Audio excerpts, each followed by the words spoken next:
It was the Christmas special that nearly destroyed a beloved TV show. When NBC executives saw the final cut, they panicked. Too controversial, too bold, too ahead of its time. But Elizabeth Montgomery wasn't backing down. She delivered an ultimatum. Keep it as it is, or she walks. What no one knew. The entire episode was written by a group of black teenagers from a struggling neighborhood, and its message was far more powerful than anyone imagined. Now, over 50 years later, the truth behind this forgotten episode is finally coming to light, and it's even more shocking than you think. Elizabeth Montgomery wasn't just the charming witch Samantha Stevens on Bewitched. She was Hollywood royalty. Born in 1933 to Robert Montgomery, one of the biggest film stars of the 1930s, and Broadway actress Elizabeth Allen, she had show business in her veins. But, despite the privilege, her childhood wasn't all glamour. Her father, known for his strict demeanor, rarely showed warmth, and their relationship was tense. When her parents divorced in 1950, she moved to New York with her father, where she got her first taste of the industry. Her early years in television weren't easy. In 1951, she made her debut on Robert Montgomery Presents, a live drama series, but working with her father was far from pleasant. In one of her first scenes, she greeted him with a simple, "Hi, Pop," and his discomfort was obvious. He forgot his next line. The pressure of being his daughter in Hollywood was intense, but Montgomery was determined to succeed on her own terms. She trained at the American Academy of Dramatic Arts and quickly made a name for herself on Broadway, winning the Theatre World Award in 1954. Hollywood took notice. By the late 1950s, she was a rising star, appearing in gripping dramas like Alfred Hitchcock Presents and The Twilight Zone. But it was her Emmy-nominated role in The Untouchables that proved she was more than just a pretty face. Playing Rusty Heller, a seductive nightclub performer entangled in the dangerous world of organized crime, Montgomery showcased a raw intensity that stunned audiences. It was a turning point in her career. Hollywood finally saw her as a force to be reckoned with. Then came Bewitched, the role that would make her a household name. But it almost wasn't hers. The part of Samantha Stevens was first offered to Tammy Grimes, who turned it down, dismissing the idea of a witch living as a housewife. Montgomery, however, saw potential. She fought for creative control, even changing the character's name from Cassandra to Samantha, believing it was softer and more relatable. The result? Instant success. Bewitched became one of ABC's highest-rated shows, running for 8 seasons and earning Montgomery 5 Emmy nominations. But behind the scenes, things weren't as magical. Her marriage to Bewitched producer William Asher was crumbling, strained by creative disputes and infidelity. On set, tensions ran high, especially with co-star Dick York, who struggled with chronic back pain and unspoken romantic feelings for Montgomery. By 1969, York was forced to leave the show, replaced by Dick Sargent. Meanwhile,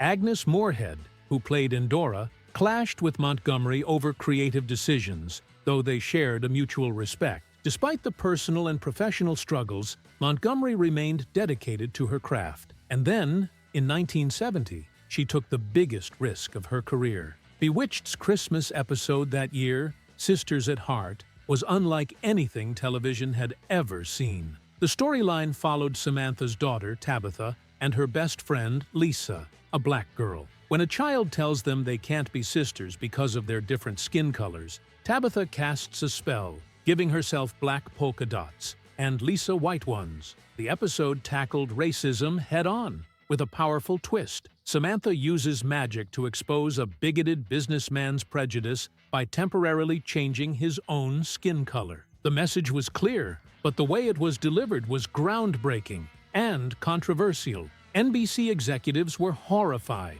They feared backlash, worried the episode would be too much for audiences. What they didn't realize was that it was more than just a script. It was a statement, written by black teenagers from a struggling Los Angeles high school. When their English teacher, Marcella Saunders, reached out to Montgomery and Asher, hoping to inspire her students, she never expected them to take it this far. But Montgomery was deeply moved. She insisted that their words remain intact. making only minor changes before bringing the episode to life. Elizabeth Montgomery's legacy was far greater than just Samantha Stevens on Bewitched. She shattered expectations, fought for justice, and lived a life filled with passion, scandal, and determination. But behind the bright lights and adoring fans, her final years were marked by a devastating battle she never saw coming. The star who once cast spells on screen faced a cruel twist of fate, one that even she couldn't escape. By the time Bewitched ended in 1972, Montgomery had grown tired of being typecast as the charming, whimsical witch. She craved roles that challenged her, that proved she was more than a sitcom star. And she found them. A Case of Rape in 1974 was a gut-wrenching, groundbreaking film that left audiences shaken. The raw, unfiltered portrayal of sexual assault was unlike anything seen on television before. Network executives wanted to soften the story, to make it more palatable, but Montgomery refused. She wanted the truth. And when the film aired, it didn't just draw in massive viewership, it sparked national conversations about justice, victim blaming, and the legal system's failures. Montgomery wasn't just acting. She was making a statement, but she didn't stop there. A year later, she took on The Legend of Lizzie Borden, delivering a chilling performance that left viewers questioning whether Borden was a cold-blooded killer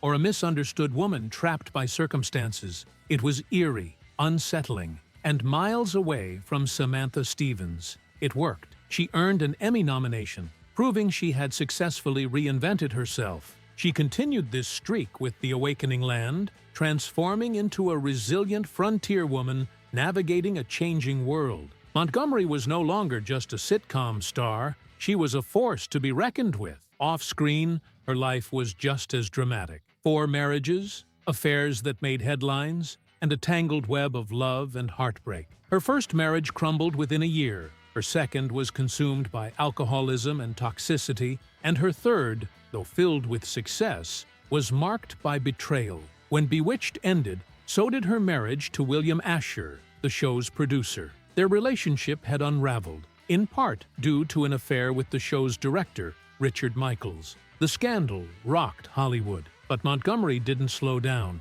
She found love again with Robert Foxworth, a relationship that, unlike the ones before, brought her peace. They remained together for nearly 2 decades before finally marrying in 1993. It seemed like she had finally found stability, but fate had other plans. In early 1995, while filming Deadline for Murder, she felt off, tired, weak, unwell. At first, she brushed it off as the flu, but weeks turned into months, and her condition only worsened. By March, she finally saw a doctor. The diagnosis was brutal: stage 4 colon cancer. It had already spread to her liver and lungs. There was no cure. In just 8 weeks, the woman who had once been untouchable, who had captivated millions, was gone. On May 18, 1995, surrounded by loved ones, Montgomery passed away in her Beverly Hills home at the age of 62. Her death sent shockwaves through Hollywood. How could someone so vibrant, so full of life, be gone so suddenly? A month later, close friends and family gathered to say their goodbyes. Jazz legend Herbie Hancock played a moving tribute, and her ashes were scattered over the Pacific Ocean, just as she had wished. But even after her passing, her story wasn't over. Reports surfaced about a secret source of income, commercials in Japan that she had quietly filmed in the 1980s. And then came the battle over her fortune. Valued at an estimated $10 million, her estate became the center of disputes. Some of her possessions, including Bewitched memorabilia and even her Bentley, were auctioned off, with part of the proceeds benefiting AIDS research, a cause she had passionately supported. Montgomery's impact stretched far beyond television. She wasn't just an actress, she was an activist. She fought for women's rights when Hollywood preferred silence. She stood alongside her Bewitched co-star, Dick Sargent, at the Los Angeles Gay Pride Parade in 1992, supporting him as he came out publicly. At a time when many stars avoided discussing the AIDS crisis, she worked tirelessly with organizations to raise awareness and funding. Health officials made colon cancer screenings routine for people over 50, a shift that has since saved countless lives.